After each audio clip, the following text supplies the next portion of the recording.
ఉంది. శరీరము జయించాలి అంటే ఆత్మలో బలపడాలి. శరీరము దాని ఇచ్చలను జయించాలంటే ఆత్మలో మనము స్థిరపడి బలపడాలి. ఆత్మానుసారమైన జీవితము కావాలి. అందుకే శరీరమునకును ఆత్మకును విరోధముగా ఒకదానితో ఒకటి వ్యతిరేకముగా నిత్యము పోరాడుతూనే ఉంటాయి. శరీరమేమో శరీరేచ్ఛలను నెరవేర్చమంటారు, ఆత్మ వద్దంటారు. ఈ రెండింటికి కలిగిన పోరాటములో శరీరము ఓడిపోవాలి అంటే ఆత్మని పైచేయిగా ఉండాలి. ఆత్మలో మనము గెలవాలి అనంటే శరీరమును చంపాలి. శరీరమును దాని ఇచ్ఛలను ప్రభు యొక్క శిలువలో మనము శిలువ వేయాలి. యేసుక్రీస్తునందు దానిని చంపగలిగితే శరీర విషయాలలో మనము జయ జీవితాన్ని కలిగి ఉంటాడు. ఈనాడు చాలా వరకు ప్రియ దేవుని బిడ్డలారా, విశ్వాసి జీవితంలో శరీరమే పైచే గాని ఆత్మ మాత్రం అనగదొక్కబడిన స్థితిలోనే ఉంటుంది. ఆత్మ జయించలేని స్థితిలో ఉంది. ఎందుకంటే శరీరమును మనము జయించలేకపోతున్నాం, శరీరేచ్ఛలను మనము జయించలేకపోతున్నాం. ఆత్మతో ఆత్మాభిషేకము కలిగి శరీరముతో దాని ఇచ్ఛలతో పోరాడలేకపోతాం. ఈ పోరాటములో నీవు ఆత్మ జయించాలి అంటే ప్రార్థనలో పోరాటము చేయాలి. ప్రార్థన ఆత్మ కలిగి ఉండాలి. అందుకనే కొరింథీ సంఘానికి రాస్తూ పౌలు గారు అన్నాడు, 2వ కొరింథీ పత్రిక 10వ అధ్యాయము 2వ వచనములో ఆయన అన్నాడు, శరీర ప్రకారము నడుచుకుని వారమని మమ్మను గూర్చి కొందరు అనుకొనుచున్నారు కారా, అట్టి వారి ఎడల నేను తెగించి కాఠిన్యము చూపవలెనని తలంచుచున్నాను గాని నేను వచ్చినట్లు అటు కాఠిన్యము చూపకున్నట్లు చేయుడని మిమ్మును బతిమాలుకొనుచున్నా. మేము శరీరదారులమై నడుచుకును, శరీర ప్రకారము యుద్ధము చేయం. చెప్పండి, శరీరానుసారముగా మేము నడిచినను, మేము శరీరానుసారముగా యుద్ధము చేయం. ఎందుకంటే మా యుద్ధోపకరణములు శరీర సంబంధమైనవి కాదు, దేవుని ఎదుట దుర్గములను పడద్రోయజాలినంత బలము కలిగినవి. క్రీస్తునందు ప్రియ దేవుని బిడ్డలారా, మన యుద్ధోపకరణములు శరీర సంబంధమైనవి ఉండకూడదు. దేవుని ఎదుట దుర్గములను పడద్రోయగలిగిన శక్తి కలిగిన ఆ బలమైన ఆయుధములు మనము ధరించుకొని ఉండాలి. ఆ ఆయుధాలు ఏమిటి అంటే దేవుడు మానవునికి అనుగ్రహించిన సర్వాంగ కవచము. ఎఫెసీ పత్రిక 6వ అధ్యాయము 10వ వచనములో మనము చదువుతాం. తుదకు ప్రభు యొక్క మహాశక్తిని బట్టి ఆయన యందు బలవంతులై ఉండండి. మీరు అపవాది తంత్రములను ఎదిరించుటకు శక్తిమంతులగునట్లు దేవుడిచ్చు సర్వాంగ కవచమును ధరించుకొనుడి. ఏమా, దేవుడిచ్చు సర్వాంగ కవచమును ధరించుకొనుడి. ఈ సర్వాంగ కవచము ఏమిటి? విశ్వాసికి దేవుడు అనుగ్రహించిన సర్వాంగ కవచము ఎవరంటే ప్రభు అయిన యేసుక్రీస్తు వారే. ఎందుకంటే బాప్తిస్మము ద్వారా ఆ ప్రభువును మనము ధరించుకుంటున్నాం. మలాకీ గ్రంథం 4వ అధ్యాయము 2వ వచనములో ఏమన్నాడు? అది నీతి సూర్యుడైన క్రీస్తును మనము మన హృదయములోనికి చేర్చినప్పుడంట ఆ నీతి మన మీద ఉదయిస్తాది. నా నామమందు భయభక్తులు గలవారకు మీకు నీతి సూర్యుడు ఉదయించును అన్నాడు. ఆ నీతి సూర్యుడు ఎవరు? ప్రభు అయిన యేసు క్రీస్తు వారే. ఆయన నీతి సూర్యుడు, ఆయన మన హృదయములలో ఉదయించాలి. అందుకే ఒక పాట ఉంది, క్రీస్తు జన్మించే లోకాన ఎందరికో అందరికి, క్రీస్తు ఉదయించే హృదయాన కొందరి. హృదయములో ఎవరైతే ప్రభువును చేర్చుకుంటారో, ఎవరైతే ప్రభువును నమ్మి మారు మనస్సు పొంది బాప్తీసమును పొందుతారో, ఎవరైతే వారి పాపముల నిమిత్తమై పాప క్షమాపణ నుండి రక్షింపబడతారో, ఆ రక్షింపబడిన వారి హృదయములో నీతి సూర్యుడైన క్రీస్తు ఉదయిస్తాడు. ఆ క్రీస్తు మనకు సర్వాంగ కవచమై మనలను మన శత్రువైన సాతాను యొక్క కుయుక్తి కుతంత్రముల నుండి కాపాడతాడు. క్రీస్తునందు ప్రియ దేవుని బిడ్డలారా, ఈ సర్వాంగ కవచము ప్రభు అయిన యేసుక్రీస్తు వారు. రోమాపత్రికలో పౌలు గారు 6వ అధ్యాయములో అది రాశాడు. 6వ అధ్యాయము 1వ వచనములో అలాగైన ఏ మందుము కృప విస్తరింపవలెనని నిలిచి ఉందమా అట్లా అనరారు. పాప విషయమై చనిపోయి మనం ఇక మీదట ఎలాగూ దానిలో జీవించుదము, క్రీస్తు యేసులోనికి బాప్తిసము పొందిన మనమందరము ఆయన మరణములోనికి బాప్తిసము పొందితదని మీరు ఎరుగరా? బాప్తిసం అంటే అర్థం ఏంటంటే శరీర విషయములో చావాలి, ఆత్మలో బ్రతకాలి. దేవునికి స్తోత్రం చేద్దాం. ప్రియమైన దేవుని బిడ్డలారా,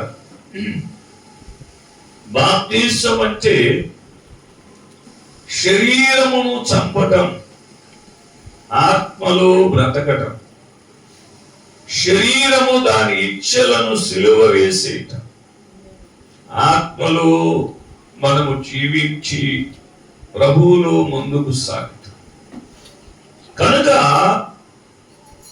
ఈ బాప్తిసమును ఎవరైతే పొందుతారో వారందరి హృదయములలో నీతి సూర్యుడైన ప్రభు అయిన యేసుక్రీస్తు వారు ఉదయిస్తారు.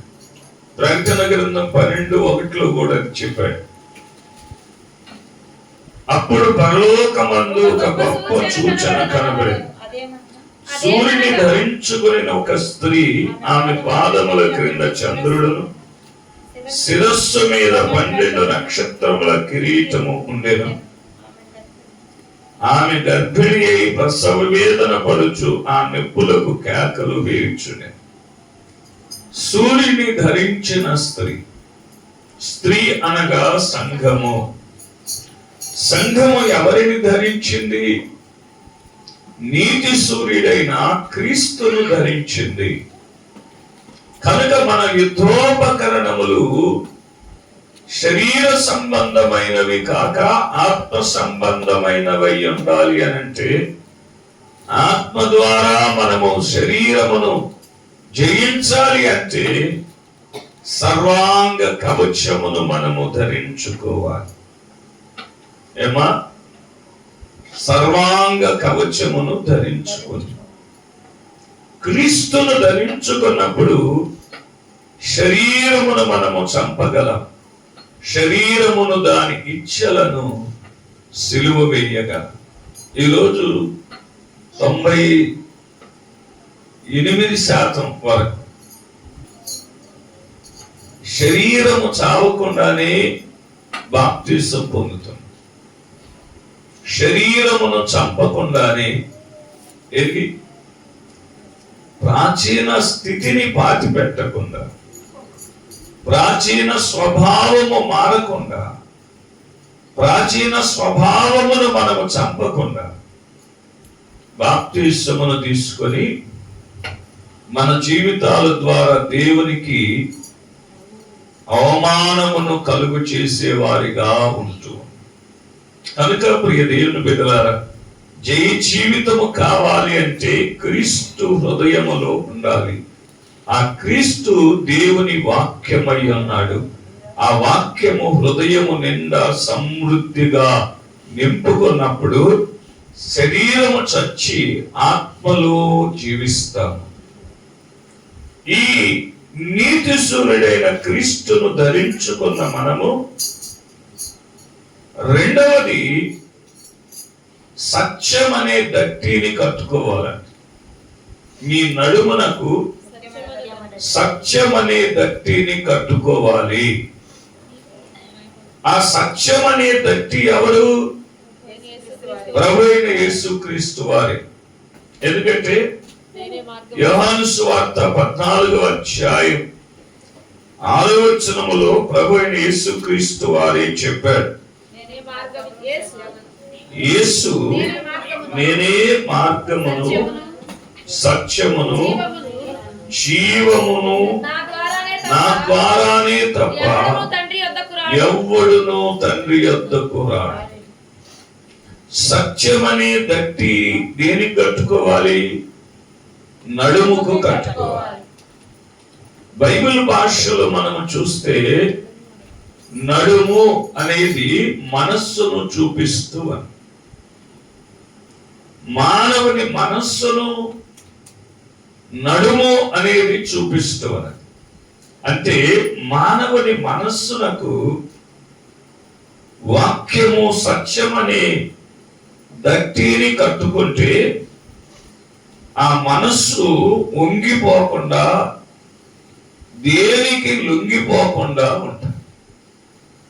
క్రీస్తునందు ప్రియ దేవుని బిడ్డలారా, 1 పేతురు పత్రిక 1వ అధ్యాయం 13వ వచనములో ఈ మాట చెప్పాడు. దేవుని వాక్యమును మీరు గమనిస్తే, కాబట్టి మీ మనస్సును నడుము కట్టుకుని నిబ్బరమైన బుద్ధి గలవారై యేసుక్రీస్తు ప్రత్యక్షమైనప్పుడు మీకు తేబడు కృప విషయమై సంపూర్ణ నిరీక్షణ కలిగి ఉండుడి. మనస్సు అని నడుమును కట్టుకోవాలి. దేనితో కట్టుకోవాలి? అమ్మా చెప్పాలి. దేనితో కట్టుకోవాలి? దేవుని వాక్యమనే దట్టితో కట్టుకోవాలి. సత్యము అనే దట్టి. ఆ సత్యమైన దట్టి ఎవరంటే ప్రభు అయిన యేసుక్రీస్తు వారు. ఆ క్రీస్తు వాక్యమై ఉన్నాడు.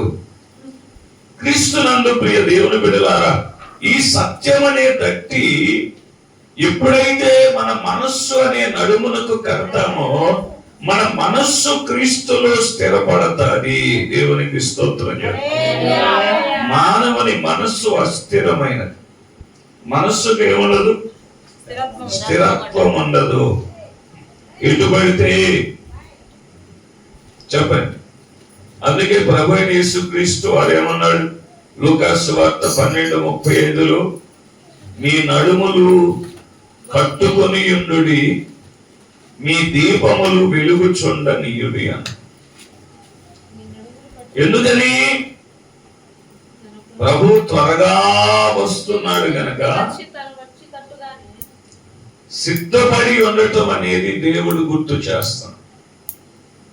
మీ నడుములు కట్టుకొని ఉండుడి అంటే దేన్ని కట్టుకోవాలి? మనస్సు అనే దానిని స్థిరపరచుకోవాలి. ఈరోజు మానవుని మనస్సు ఎలాంటిది? అస్థిరమైనది. విశ్వాసి అయినా మారు మనస్సు పొంది రక్షణ పొందిన మనస్సును ఏం చేసుకోలేకపోతున్నాం? స్థిరపరుచుకోలేకపోతున్నాం. చెప్పండి, మన ఈ మధ్య వచ్చిన పాట, స్థిరపరచువాడవు బలపరచువాడవు పడిపోయిన చోటే నిలబెట్టువాడవు, స్థిరపరచువాడవు బలపరచువాడవు పడిపోయిన చోటే నిలబెట్టువాడవు. ఎవరైనా దేనిని స్థిరపరచాలి? ఏమా, దేనిని స్థిరపరచాలి? ఎవరి మనస్సును స్థిరపరుచుకుంటారో వారి జీవితములో దేవుడు ఏదైనా చేయగలడు. మనస్సు స్థిరముగా లేని వారి జీవితంలో ఏమి జరగదు. చెప్పండి, మానవుని మనస్సు అస్థిరమైనది. ఏమా, విశ్వాసమనే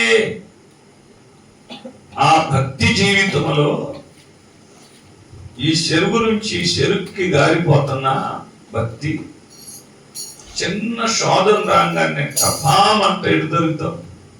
లోకము తట్టు తిరుగు, మనుష్యుల తట్టు చూస్తాం, మనుష్యుల యొక్క వైపు చూస్తాం. కానీ దేవుడు ఈ పరీక్షలు కూడా ఎందుకు పెడతాడో తెలుసా?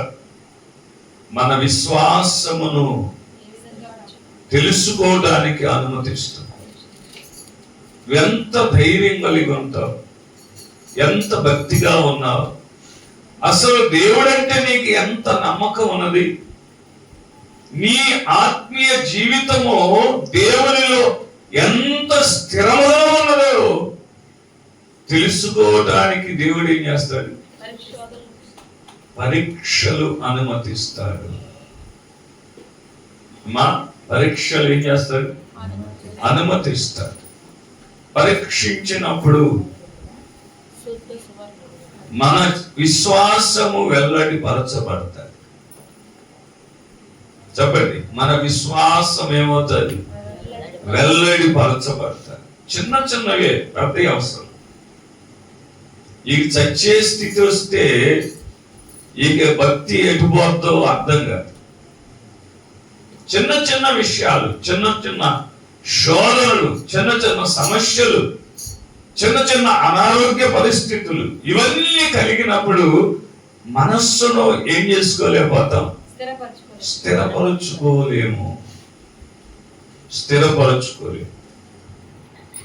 ఎవడు స్థిరపరచుకోగలడంటే ఎవరి మనస్సు దేవుని మీద అనుకుంటాడో వాడు స్థిరంగా ఉంటాడు. ఏమా, ఎవరి మనస్సు దేవుని మీద ఆనుకుంటాడో వారిని దేవుడు స్థిరపరుస్తాడు.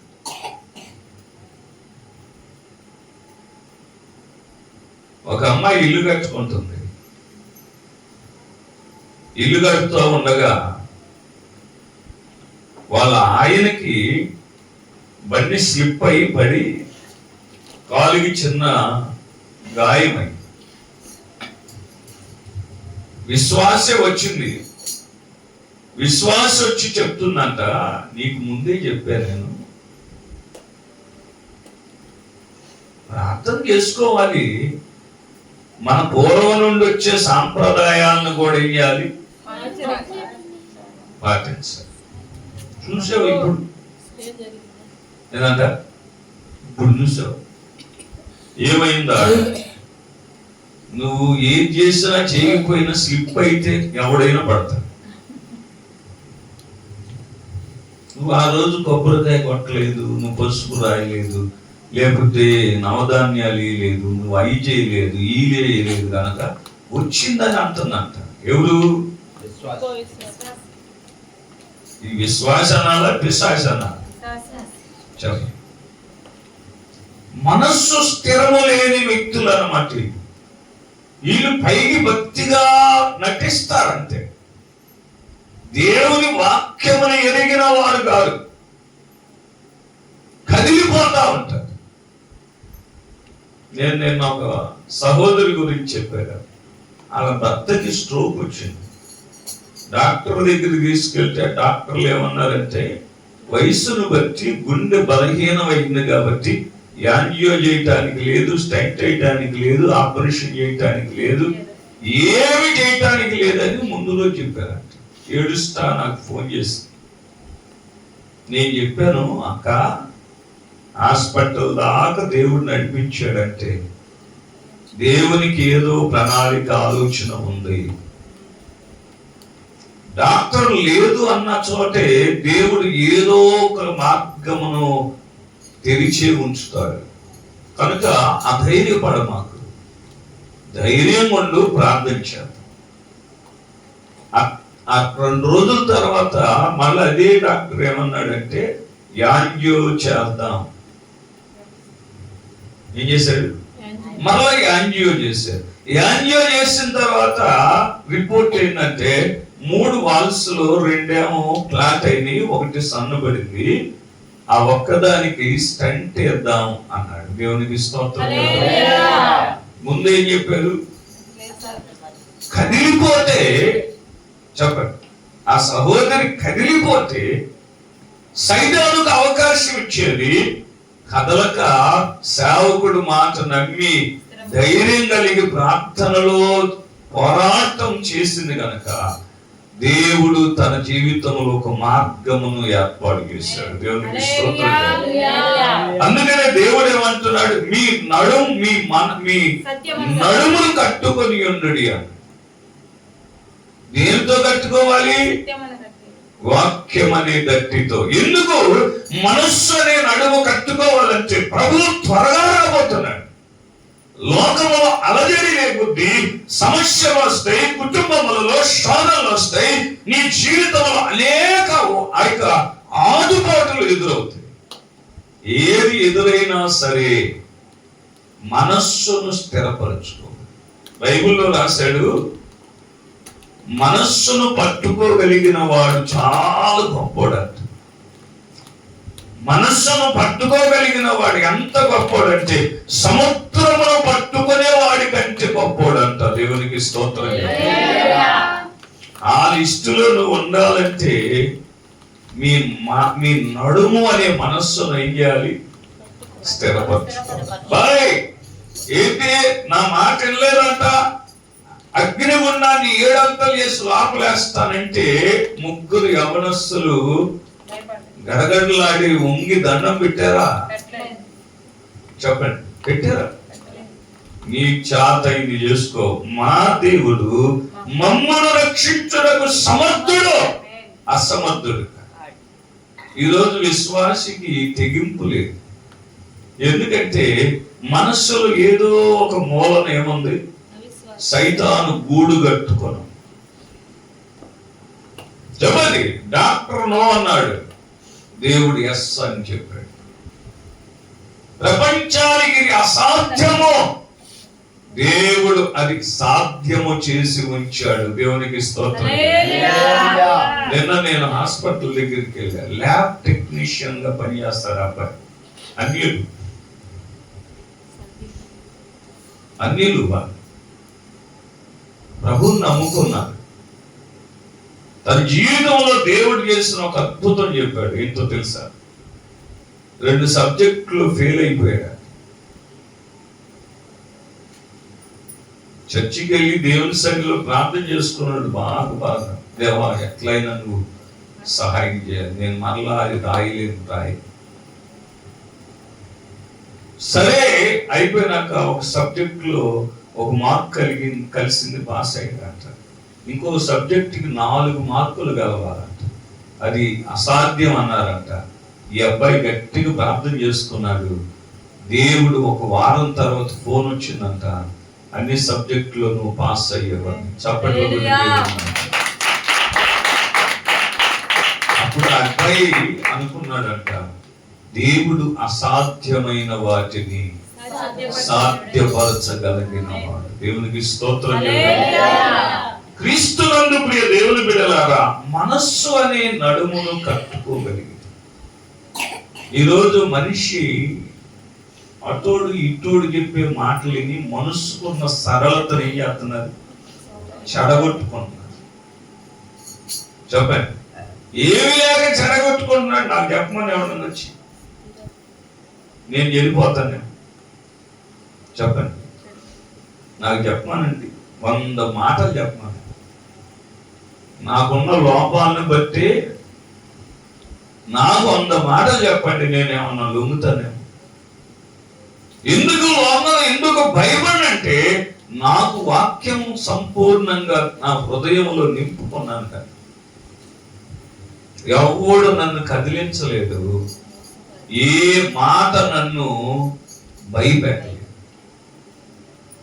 ప్రభువు మీద ఆనుకొని, ప్రభువు మీద ఆధారపడి మనస్సులో దేవుని సత్యము చేత బిగించుకుంటే నీకు జై జీవితం ఉంటుంది. లేకపోతే ఎవడు చెప్తే ఆ మాటకు లోపడతాం, భయపడతాం, లొంగిపోతాం, చెప్పిందల్లా చేస్తాం. చెప్పండి, చెప్పిందల్లా చేస్తాం. బైబిల్ గ్రంథం అంటుంది, ప్రభు అయిన యేసుక్రీస్తు వారే అన్నాడు, మీ నడుములను కట్టుకొని ఉండుడి, మీ దీపము వెలుగుచుండనీయుడి. నడుము కట్టుకోవాలి.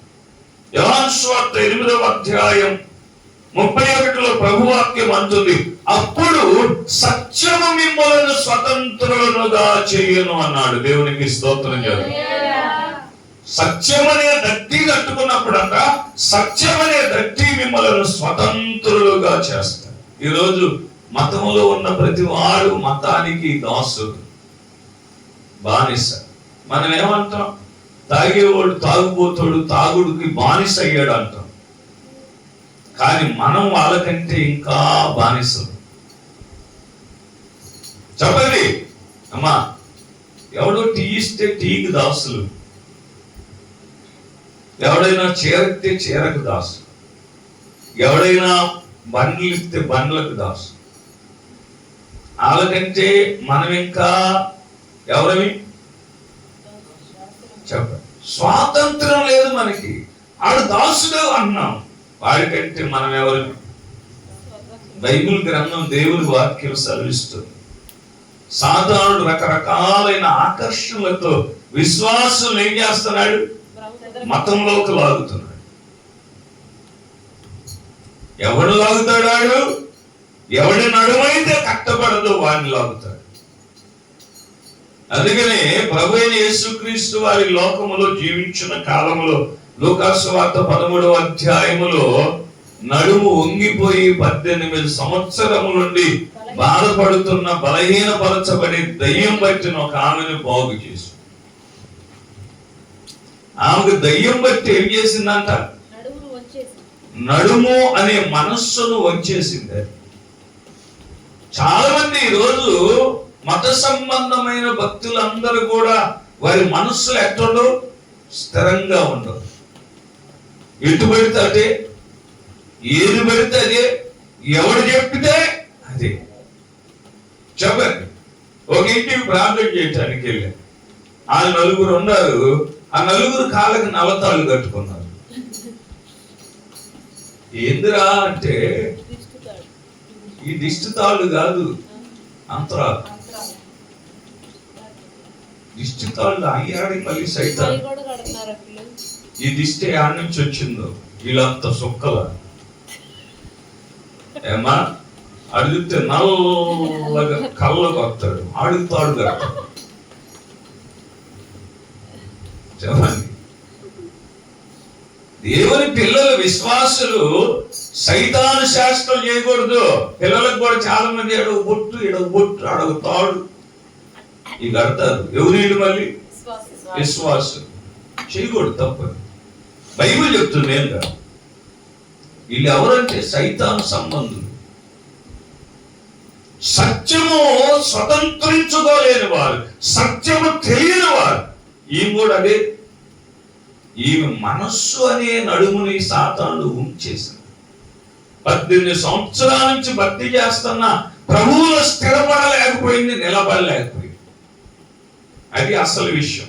నడుము వంగిపోవటం అంటే ప్రభువులు ఏమవలా, నిలబడలేకపోయింది అంతే.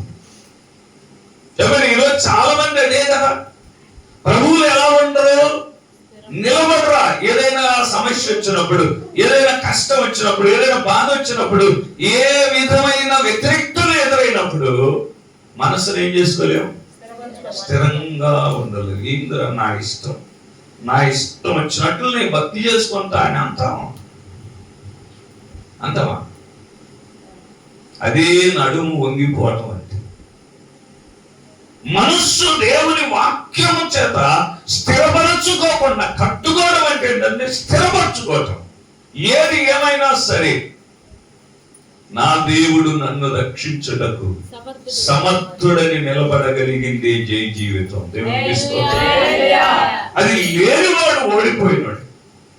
ఇర్మియా గ్రంథం 13వ అధ్యాయం 1 వచ్చిన ఒకసారి తీయండి. ఇర్మియా గ్రంథము 13వ అధ్యాయంలోకి వస్తే యెహోవా నాతో ఇలాగు సెలవిచ్చాడు, నీవు వెళ్ళి అవిసనార నడికట్టు కొని నీ నడుమును దానిని కట్టుకునము, నీళ్ళలో దానిని వేయకము. ఏ నార? అవిసనార. చెప్పండి, ఏ నార అంట? దాన్ని కొని ఏం చేయమన్నాడు? నడుముకు కట్టుకొని నీళ్ళలో దాన్ని వేయకము. కావున యెహోవా మాట చొప్పున నేను నడికట్టు ఒకటి కొని నడుమునకు కట్టుకుంటుని, రెండవ మారు యెహోవా మాకు ప్రత్యక్షమై, నీవు కొని నడుమునకు కట్టుకొనిన నడికట్టును తీసుకొని లేచి యూఫ్రటీసు నది యొద్దకు పోయి అక్కడనున్న బండ బీటలలో దానిని దాచిపెట్టుమనగా, యెహోవా ఆజ్ఞాపించినట్లు నేను పోయి యూఫ్రటీసు నది యొద్ద దాన్ని దాచిపెట్టింది. అనేక దినములైన తరువాత యెహోవా, నీవు లేచి యూఫ్రటీసు నది యొద్దకు పోయి నేను అక్కడ దాచిపెట్టుమని నీకు ఆజ్ఞాపించిన నడికట్టును అక్కడ నుండి తీసుకునమని నాతో చెప్పగా, నేను యూఫ్రటీసు నది యొద్దకు పోయి త్రవ్వి ఆ నడికట్టును దాచిపెట్టిన చోట నుండి దాన్ని తీసుకొంటిని. నేను దానిని చూడగా ఆ నడికట్టు చెడిపోయిండెను, అది దేనికి పనికి రానిదాయన. ఎందుకు? ఏ పీస్ అది? అవిసనార.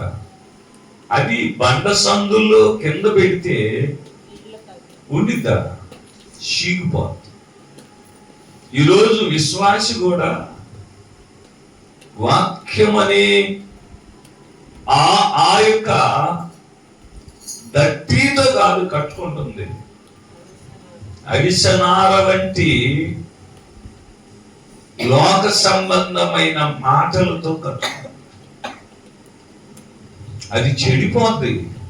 మనల్ని కూడా ఏం చేస్తారు? చెడనది పాడుగానిది సత్యమనే దట్టి వాక్యం. కనుక ప్రియ దేవుని బిడ్డలారా, జయమునివ్వాలి అంటే మొట్టమొదట దేవుడిచ్చు సర్వాంగ కవచము ధరించుకోవాలి. రెండవది సత్యం అనే దట్టి ధరించాలి. మూడవది నీతి అనే మైమరువును తొడుగుకొనుడి అన్నాడు. ఏంటది? నీతి అనే మైమరువు. అంటే ఈ నీతి ఎవరు? నీతి అనే మైమరువు అది ఒక ఆభరణం, ఆయుధం లాంటిది. దీన్ని ఎక్కడ ధరిస్తామంటే ఈ రొమ్ము భాగంలో కట్టుకుంటారు. దీని యాజకుడు ధరించేది.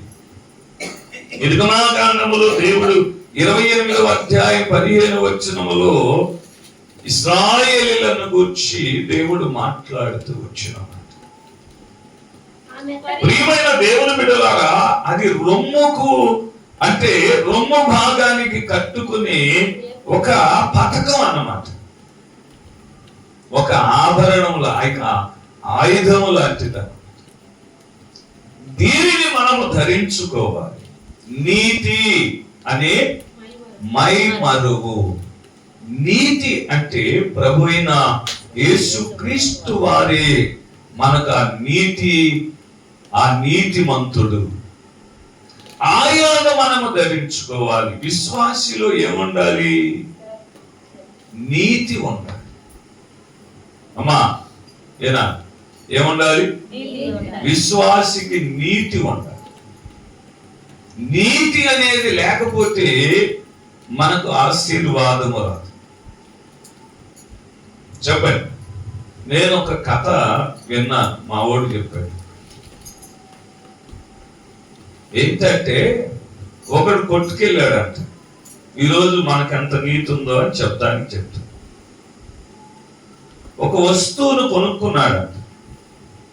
డబ్బులు ఇచ్చాడు, తిరిగి చిల్లర ఇచ్చాడు. ఆ చిల్లర జేబులో పెట్టుకున్నాడు, వస్తువు తీసుకున్నాడు, ఇంటికి వెళ్ళాడు. దాదాపు గుంటూరు వెళ్ళాడు, కొనుక్కున్నాడు, మన ఊరు వచ్చాడు. ఇంటికి వచ్చిన తర్వాత చూసుకున్నాడు, షాపోడు 10 రూపాయలు ఎక్కువ ఇచ్చాడు. ఎవరు? షాపోడు 10 రూపాయలు ఎక్కువ ఇచ్చాడు. వాళ్ళ అమ్మ చెప్పిన మాట గుర్తొచ్చిందంట. చచ్చిపోతా వాళ్ళ అమ్మ చెప్పిందంట, అయ్యా ఎవరి డబ్బులు నువ్వు అన్యాయంగా తీసుకోవద్దు. తీసుకుంటే అది నీకొక్కడికే శాపం కాదు, నీ తర్వాత నీ పిల్లల తరాలకి శాపం అయింది. నువ్వు శాపం అనుభవిస్తే పర్లేదు, కానీ నీ పిల్లలకి శాపాన్ని ఇవ్వద్దు. ఆ శాపం రాకుండా ఉండాలంటే ఎవడైనా నీకు ఏదైనా పొరపాటుగా ఏదైనా ఇస్తే వాడిది ఉంచుకోవద్దు, తిరిగి ఇచ్చేయాలి. వాళ్ళ అమ్మ మాట గుర్తొచ్చి తెల్లారంగానే బయలుదేరి మళ్ళా గుంటూరు వెళ్ళిపోయాడు. షాపోడు 10ంటికి షాపు తీస్తాడు, 9ంటికి వెళ్ళి అక్కడే కూర్చున్నాడంట షాపు తీసేదానికి. యజమానుడు వచ్చి తాళాలు తీస్తా చూశాడంట. రాత్రి అబ్బాయి వచ్చి వస్తువు కొన్నాడు, ఎందుకు వచ్చాడా అని ఆ షాప్ తీసిన తర్వాత వెళ్తే ఈ అబ్బాయి వచ్చి, సార్ రాత్రి నీ దగ్గర పలానా వస్తువు కొన్నాను, చెల్లిస్తా, నాకు 10 రూపాయలు తిరిగి ఇచ్చారండి. ఆ 10 రూపాయలు మా అమ్మ చెప్పిన మాట గుర్తొచ్చి రాత్రి అంతా నేను నిద్రపోలేదు. మీ 10 రూపాయలు మీకు ఇయ్యాలని నేను పొద్దున్నే వచ్చాను అన్నాడు. ఏంది? 10 రూపాయల కోసం వట్టి చెరుకు నుంచి 50 రూపాయలు 100 రూపాయలు ఖర్చు పెట్టుకొని ఇవ్వటానికి తిరిగి వచ్చేవా అని వాడు అడిగితే ఈ కుర్రోడు చెప్పాడంట, సార్ మా అమ్మ చెప్పింది, నువ్వు శాపం వస్తే నీ వరకైతే పర్లేదురా, నీ తర్వాత నీ పిల్లలకి ఆ శాపం రాకుండా చూడు. ఆ శాపం రాకుండా ఉండాలంటే ఎవరిదైనా సరే నీవు దగ్గర ఉంచుకోవద్దు, తిరిగి ఇచ్చేయి. కనుక ఆ శాపం నా మీదకి వస్తే పర్లేదు సార్, నా పిల్లల మీదకి వస్తుంది, వాళ్ళు నేను శాపగ్రస్తుని చేయకుండా ఉండాలని ఇంత కష్టపడి వచ్చిందన్న. వాడికి ఆలోచన కలిగిందంట. ఏం కలిగింది? వ్యాపారస్తుడికి హృదయంలో ఆలోచన. ఆ రాత్రి పడుకుంటే రాత్రంతా వీడికి నిద్ర పట్టలేదు. ఎందుకంటే వీడు చేసేదంతా ఏంది కదా? అదే వస్తువు ఒకడికి 100కి అమ్ముతాడు. అదే వస్తువు అవసరమైతే 10 రూపాయలకు కూడా. చెప్పండి, ఏముండదు వ్యాపారంకి? నీతి ఉండదు. ఈడు వాడి స్నేహితుడిని అడిగాడు అంటారే, ఒక అబ్బాయి ఇంత కష్టపడి వచ్చి 10 రూపాయలు ఇచ్చి వాళ్ళ అమ్మ చెప్పిందని నాకు ఇలా చెప్పాడు, ఏంట్రా దాని అంటే వాడు చెప్పాడంట, అదేరా కర్మ సిద్ధాంతం అన్నాడంట. అలా నీరు ఏంటిరా కర్మ సిద్ధాంతం అంటే? ఏం లేదురా, ఎవరి దగ్గర ఏం మోసం చేసామో రేపు మనకి మన పిల్లలకి కూడా అదే మోసం జరుగుతురా, అదే శాపం అన్నాడు. ఇది గుర్తొచ్చిందంట. ఎప్పుడూ వీడి స్నేహితుడికి వ్యాపారంలో 1,00,000 రూపాయలు మోసం చేశాడంటే. ఎన్ని విన్నారా? ఏం చేశాడు? 1,00,000 రూపాయలు. ఇప్పుడు వీడి బాగా కోటేశ్వరుడు అయ్యాడు, కానీ కుటుంబంలో నెమ్మది లేదు, రోగాలు ఒకటే, వ్యాధులు, ఓ భయంకరమైన పరిస్థితి. ఎవడు మాటినెవడు లేడు. దీనంతటి కారణం ఏంట్రా అని ఇంకొకరిని అడిగితే చెప్పాడంట, నువ్వు ఎవడిని మోసం చేసావో దాడికి తిరిగిచ్చే, నీకు ఆరోగ్యం వచ్చింది, నీ పిల్లలు నీ మాట వింటారు. ఆ 1,00,000 రూపాయలకి మూట కట్టుకొని ఆ ఫలానా స్నేహితుడు ఎక్కడ ఉంటున్నాడా అని అడ్రస్ ఆరాధీసి అడ్రస్ వెతుక్కుంటా ఒక ఫ్రెండ్ తీసుకొని వాళ్ళ ఇంటికి వెళ్ళాడంట. వాళ్ళ ఇంటికి వెళ్ళి, అయ్యా ఫలానా సుబ్బారావు ఉన్నాడంటే మా నాయన గారు తన స్నేహితుడు చేసిన మోసానికి అప్పుల పాలై ఊరేసుకొని చచ్చిపోయి ఇప్పటికి 15 ఏళ్ళు అయిందండి అన్నాడు. ఇడి గుండె పగిలిందంట. అయ్యో, నేను చేసిన మోసానికి నా స్నేహితుడు ఈ దుస్థితికి వచ్చాడా అని ఈ యొక్క వ్యక్తి ఆ ఇంట్లో ఉన్న ఆ అబ్బాయి కాళ్ళు కొట్టుకొని, నన్ను క్షమించయ్యా, ఆ మోసం చేసింది నేనే, కనుక మీ నాన్నకి చేసిన మోసానికి ప్రతిగా ఇదిగో ఈ డబ్బులు తీసుకొచ్చాను, అవి తీసుకో, నన్ను క్షమించు. ఆ అబ్బాయి ఎవరో కాదు, వీడికి 10 రూపాయలు ఇచ్చిన నీతిమంతుడు. దేవునికి స్తోత్రం. లోకస్తుడికి ఆ నీతి ఉంటే విశ్వాసులమైన మనకెంత నీతి ఉండాలి. ఈరోజు మనకెంత నీతి, ఓడగొత్తే ఏదైనా సరే వచ్చిందిలే అనుకుంటామే కానీ విశ్వాసులకి ఏమీ లేదు. ఆడవాళ్ళకి బాగా వస్తువులంటే ఎంత ప్రీతో చెప్పండి, మీకు కాదు,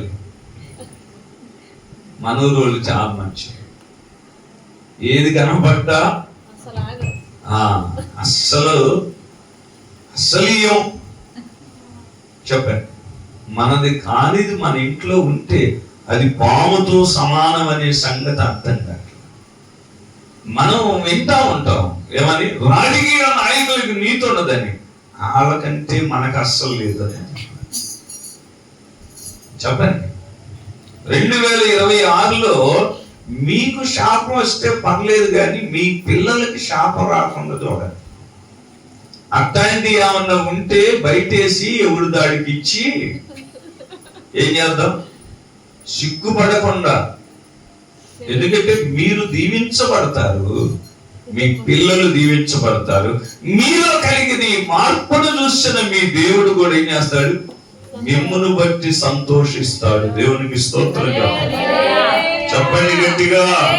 అందుకని యోబు గారు అంటున్నాడు, యోబు గ్రంథము 29వ అధ్యాయము 14వ వచనం ఒకసారి తీయండి. యోబు గ్రంథము 29వ అధ్యాయము 14వ వచనములో ఇలా రాయబడి ఉన్నది, చూడండి అమ్మా. నేను నీతిని వస్త్రముగా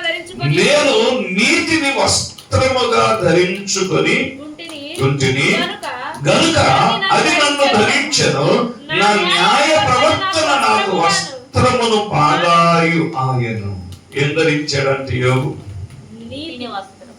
నీతిని వస్త్రముగా ధరించుకున్నాడంట, అది తనను ధరించెను. దేవునికి స్తోత్రం. మనకు కూడా ఏ వస్త్రం ఉండాలి, నీతి అనే వస్త్రమును ధరించుకోవాలి. నీతి సూర్యుడైన క్రీస్తును ధరించుకున్న మనము ఆ నీతిని వస్త్రముగా ధరించుకోగలిగినప్పుడు ఆ నీతి మన పిల్లల తరములను కాపాడుతుంది. దేవునికి స్తోత్రం చేద్దాం. అమ్మా, 1 కొరింథీ పత్రిక 1వ అధ్యాయం 31వ వచనములో కూడా వస్తే పౌలు గారు కొరింథీ సంఘానికి ఇదే విషయాన్ని జ్ఞాపకం చేస్తూ రాసి, అతిశయించువాడు ప్రభువునందే అతిశయించువాడని వ్రాయబడినది నెరవేరునట్లు దేవుని మూలముగా ఆయన మనకు జ్ఞానమును నీతియు పరిశుద్ధతయు విమోచనమాయను. దేవుడు మనకేమయ్యాడు, నీతి ఆయను. దేవునికి స్తోత్రం. మనకు జ్ఞానమును నీతియు పరిశుద్ధతయు విమోచనమాయను. అందుకని ఈ నీతి వస్త్రం ఏమిటి అంటే, ప్రకటన గ్రంథం 19:8లో రాశాడు, పరిశుద్ధుల యొక్క నీతి క్రియలే అన్నాడు. అమ్మా విన్నారా? ఏంటంట నీతి వస్త్రము అంటే పరిశుద్ధుల యొక్క నీతి క్రియలు అన్నాడు. క్రియలు అంటే ఏంటి? పనులు. మనము చేసే నీతి క్రియలు, నీతిమంతుడైన ప్రభువుకు మహిమ తెస్తాయి. దేవునికి స్తోత్రం. చూద్దాం గట్టిగా. కనుక విశ్వాసి జీవితంలో విజయాన్ని ఇచ్చేది ఏంటో తెలుసా? మూడవది, నీతి అనే మైమరువును తొడుగుకో. నాలుగో విషయం చెప్పి నేను ముగిస్తాను. సమాధానమును జోడు పాదములకు సిద్ధ మనస్సు అను సమాధానమును జోడును తొడుగుకొనుడి. ఏమా? సమాధానమును జోడు తొడుక్కోవాలి. నిర్గమకాండం 12వ అధ్యాయం 11వ వచనములో ప్రభు అయిన యెహోవా దేవుని ప్రజలైన ఇశ్రాయేలీయులను గూర్చి మోషే గారితో మాట్లాడుతారు. మీరు దానిని తినవలసిన విధమేమనగా మీ నడుము కట్టుకుని, మీ చెప్పులు తొడుక్కొని, మీ కర్ర చేత పట్టుకుని త్వరపడుచు తినవలెను. అది యెహోవాకు పస్కా బలి. పస్కా తినే ముందు ఏం చేయాలి? నడుము కట్టుకోవాలి. అమ్మా అందరూ ఇటు చూడండి. నాకు ఏం కట్టుకోవాలి? నడుము కట్టుకోవాలి. నడుము అంటే ఏంది? మనస్సు అని చెప్పారు. రెండోది ఏం చేయాలి? చెప్పులు తొడుక్కోవాలి. చెప్పులు అంటే సమాధానమునకు సూచన. పస్కా తినే ముందు అంటే పాత నిబంధనలో పస్కా, క్రొత్త నిబంధనలో ప్రభు శరీరము, ప్రభు రక్తం. రేపు తింటాంగా మనం. ఏంటది?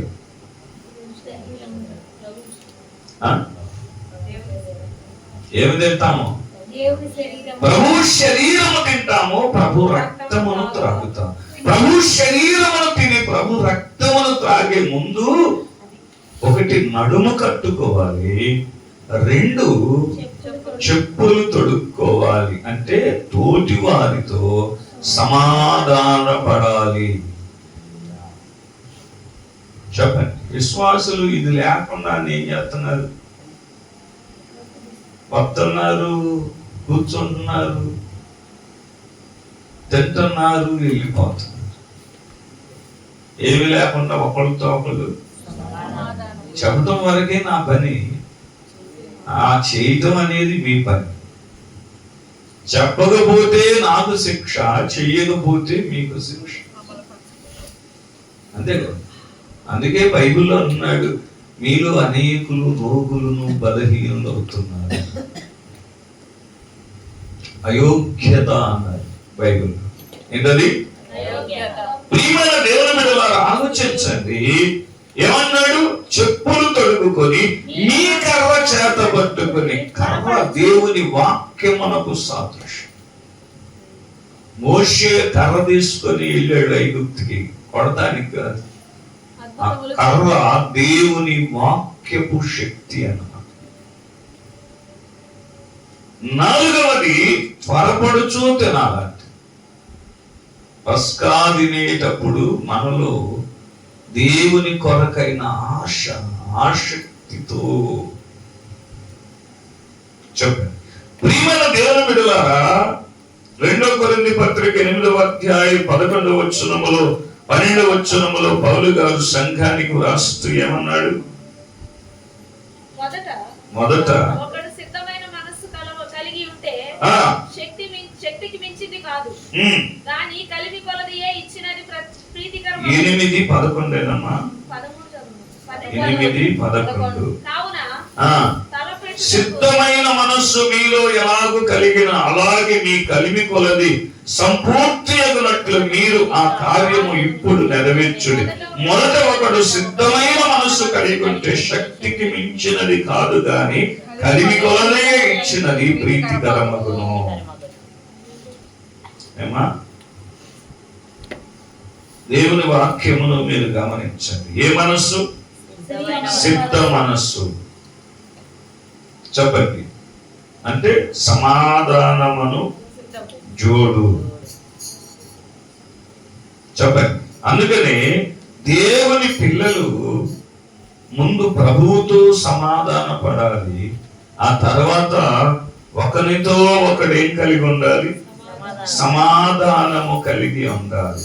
సమాధాన సువార్త వలనైన సిద్ధ మనస్సును జోడు. ఏ జోడది ఏమా? సమాధాన సువార్త వలనైన సిద్ధ మనస్సును జోడు అంటే చెప్పులు. ఈ సమాధాన సువార్త వలనైన సిద్ధ మనస్సును జోడును తొడుక్కో.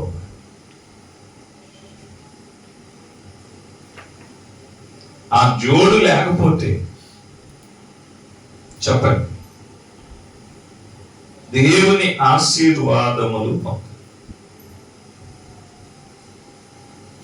ఈ సమాధాన సువార్త వలనైన సిద్ధ మనస్సును జోడు మనము తొడుగుకొని మన జీవితములో శరీరమునకు పైచేగాక ఆత్మకు పైచేగా. ప్రభు బల దగ్గరికి వచ్చినప్పుడు ఒకవేళ ఏదైనా విభేదాలున్నా నీ సహోదరితో సమాధాన పడుటలో సిగ్గుపడవలసిన అవసరం ఏమీ లేదు. చెప్పండి, హృదయాన్ని కఠినపరుచుకోకుండా ఏం చేయొచ్చు? యేసయ్య నీ కొరకు ఎంత త్యాగం చేశాడు. ఆయన చేసిన త్యాగం ఎంత గొప్పదంటే శిష్యుల పాదములు కడిగి తువాలుతో తుడిచాడు. ప్రభు చెప్పాడు, నేను మీకు ఎలాగూ చేశాను మీరు ఒకరికి ఒకడు అలాగూ చేయుడి అని.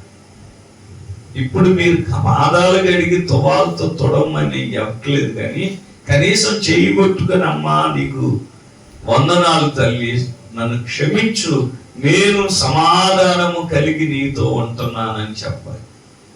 ఏదది చెప్పండి.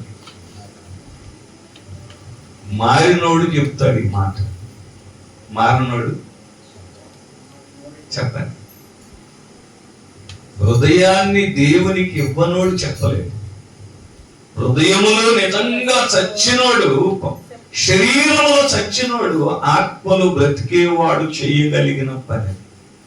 పరిశుద్ధాత్మ దేవుడు మనల్ని గద్దించినప్పుడు దేవుని గద్దింపులకు లోబడిన వ్యక్తి చేసే పని. అది చేయలేకపోతున్నావంటే నువ్వు శరీరములు ఏమవ్వాల. బాప్తిసం ఇచ్చేటప్పుడు ఒకటి చేయి పైకి ఎత్తాడంట. అరే ఎందురా బాప్తిసం ఇచ్చేటప్పుడు చేయి ముంచలేదంటే, ఒకటి కొట్టాలి సార్, వచ్చినాక ఆ చెయ్యి అప్పుడు ముంచుతాను అన్నాడు. చెప్పండి, ఎప్పుడు ముంచుతావు? మనసులో ఏ చేతులు ఎత్తుతున్నావు పైకి నాకు తెలియదు. ఎత్తమాకు చెయ్యి నీదేం చేయాలి? యేసయ్యలో ముంచాలి. ఏమా? యెషయా గ్రంథం 52:7 అట్టుగే అన్నాడు, ఎవడైతే సువార్తను ప్రకటిస్తాడో వాడి పాదములు సుందరముగా ఉంటాయి. పాదాలు సుందరం ఏంటి చెప్పండి. వాడి నడత అంత అందముగా ఉంటుంది. వాడి క్రియలు, వాడి నడవడిక లోకానికి అంత అందంగా ఉంటుంది. అందుకే పరమగీత గ్రంథం 7వ అధ్యాయం 1వ వచనములు ఏమన్నాడు? రాజకుమార పుత్రిక, నీ పాదరక్షలతో నువ్వు ఎంత అందముగా నడుచుచుంటివి అని. దేంతో? పాదరక్షలు అంటే చెప్పులు. అందరూ చెప్పులు వేసుకుంటారు. చెప్పులు వేసుకునే వాళ్ళు ఎవరు ఉండరు. చెప్పులు వేసుకుంటే ఎట్టుందంటావా? అందముగా నడుస్తుందంట. ఈరోజు అందంగా నడవటం కోసం టిక్ టిక్ అని ఇట్టా ఇట్టా ఎగురుతున్నాం చాలా మంది. ఈ నడక కాదు అది. ఈ నడక కాదు అది. నడక అంటే లోకములో మన ప్రవర్తన. అమ్మా వినండి, లోకములో మన ప్రవర్తన చూసేవారికి మన ప్రవర్తన అందముగా కనబడాలి. వీళ్ళు ప్రభువుని నమ్ముకున్నారా? వీళ్ళ జీవితం ఎంత అద్భుతంగా ఉంది. వీళ్ళ జీవితం ఎంత అందంగా ఉంది. లోకం దేవుని మనలను బట్టి మహిమపరిచేలాగా ఉండాలి. దేవునికి స్తోత్రం. చెప్పండి, అప్పుడు మనము జయించిన వారము. జయించిన వారికి దేవుడు ఏమిస్తాడు? చెప్పండి, ఏమిస్తాడు? ఆయన పేరు మనకిస్తాడు. ఏమా ఏమిస్తాడు? యేసన్న గారు ఒక పాట, జయించిన వానితో కలసి నీ ఎదుటే నేను నిలచి, జయించిన వారితో కలసి నీ ఎదుటే నేను నిలచి, నీ విచ్చువారు మాటలు స్వీకరించి నిత్యానందముతో పరవశించువేళ,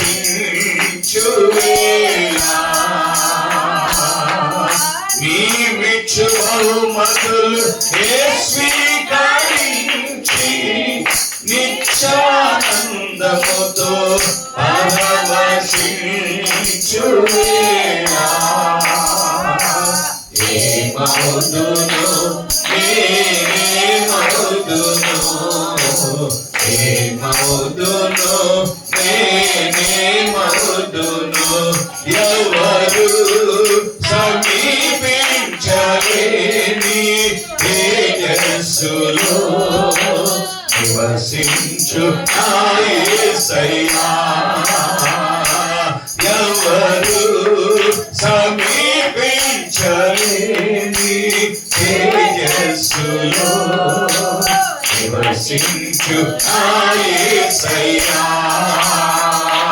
నీ మహిమను ధరించిన పరిశోధులు నా కంట పడగానే, నీ మహిమను ధరించిన పరిశోధులు నా కంట పడగానే, ఏమవుదును నేనేమవుదును ఏమవుదును నేనేమవుదును ఏమవుదును నేనేమవుదును ఏమవుదును నేనేమవుదును. హల్లెలూయా హల్లెలూయా. ఎవరికి? జయించిన వారికి. ప్రకటన గ్రంథం అదే చెప్తుంది.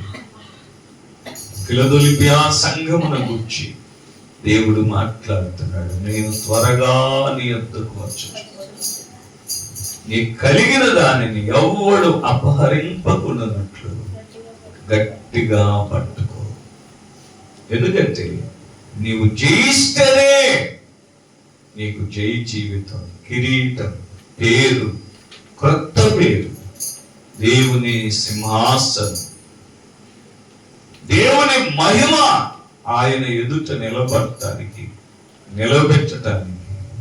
జై జీవితము చాలా అవసరం. దేవుని వాక్యం అంటుంది, జయించిన వానికి దేవుడు ఇవన్నీ ఇస్తాడు, జయించని వానికి ఏవి ఉండదు. కనుక జయము కలుగు చేసేది ఏమిటంటే దేవుడిచ్చు సర్వాంగ కవచము ఒకటి, రెండవది నడుమునకు సత్యమును తట్టి రెండవది, మూడవది నీతి అనే మైమరువు రొమ్ముకి కట్టుకునేది, నాలుగవది పాదములకు సమాధాన సువార్త వలనైన సిద్ధ మనస్సు అను జోడుతో. ఇవన్నీ గాక పౌలు గారు అక్కడ రాశారు. చెప్పండి, ఈ నాలుగు మనము కలిగి, ఈ నాలుగు మనము ధరించుకొని ఉన్నప్పుడు దేవుడు మనకు జయ జీవితమును ఇస్తాడు. జయించిన వారికి ఆ మహిమ, ఆ సింహాసనము దొరుకుతాయి. కనుక 2026లో ఈ 3వ దినమున దేవుడు మనందరికి అట్టి జయ జీవితమును ఇచ్చున్నట్లు శరీరాన్ని పైకి పోకుండా ఆత్మ పైచేయిగా ఉండటానికి సిద్ధపాటు కలిగి ఉండాలని ప్రభు పేట మీకు తెలియచేస్తూ దేవుని వాక్యపు వెలుగులో మనము నడుస్తూ ప్రభులు ముందుకు సాగాలని ఈ నా మాటలు ముగిస్తూ ఉంటున్నాను. దేవుడు అలాంటి కృప మనందరికి అనుగ్రహించి బలపరిచి నడిపించును గాక.